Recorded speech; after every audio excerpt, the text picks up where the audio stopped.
brought to you by Silver Pumps and Motors.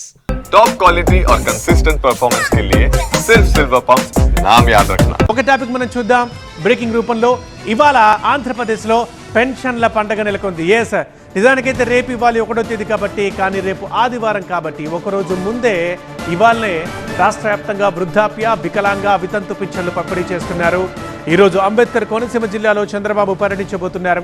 పెన్షన్ల పంపిణీలో పాల్గొంటున్నారు సీఎం చంద్రబాబు. ముమ్మిడివరం మండలం సిహెచ్ గున్నేపల్లిలో లబ్ధిదారులతో ముఖాముఖి కార్యక్రమం నిర్వహిస్తారు బాబు.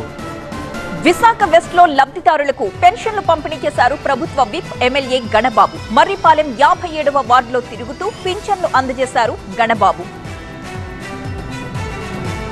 నంద్యాలలో ఇంటింటికి వెళ్లి మరీ పింఛన్స్ పంపిణీ చేశారు మంత్రి ఫరూక్. బైర్మల్ వీధిలో జరిగిన పెన్షన్ల పంపిణీలో పాల్గొన్నారు. ఒక్కరోజు ముందుగానే పింఛన్ చేతికి అందడంతో సంతోషం వ్యక్తం చేస్తున్నారు లబ్ధిదారులు. విశాఖ వెస్ట్, శృంగవరపుకోట, నంద్యాల 3 బాక్సుల్లో మనం చూస్తున్నాం. ఇంటింటికి వెళ్లి వృద్ధులకు పింఛన్లు అందజేస్తున్న విజువల్స్. రేపు ఆదివారం కావడంతో ఒకరోజు ముందుగానే అంటే మే 31వ తారీఖునే పింఛన్స్ పంపిణీ చేస్తున్నారు. విజయనగరం జిల్లా శృంగవరపుకోట మండలం శివరామరాజుపేటలో పెన్షన్స్ అందజేశారు మంత్రి కొండపల్లి శ్రీనివాస్, ఎమ్మెల్యే లలిత కుమారి.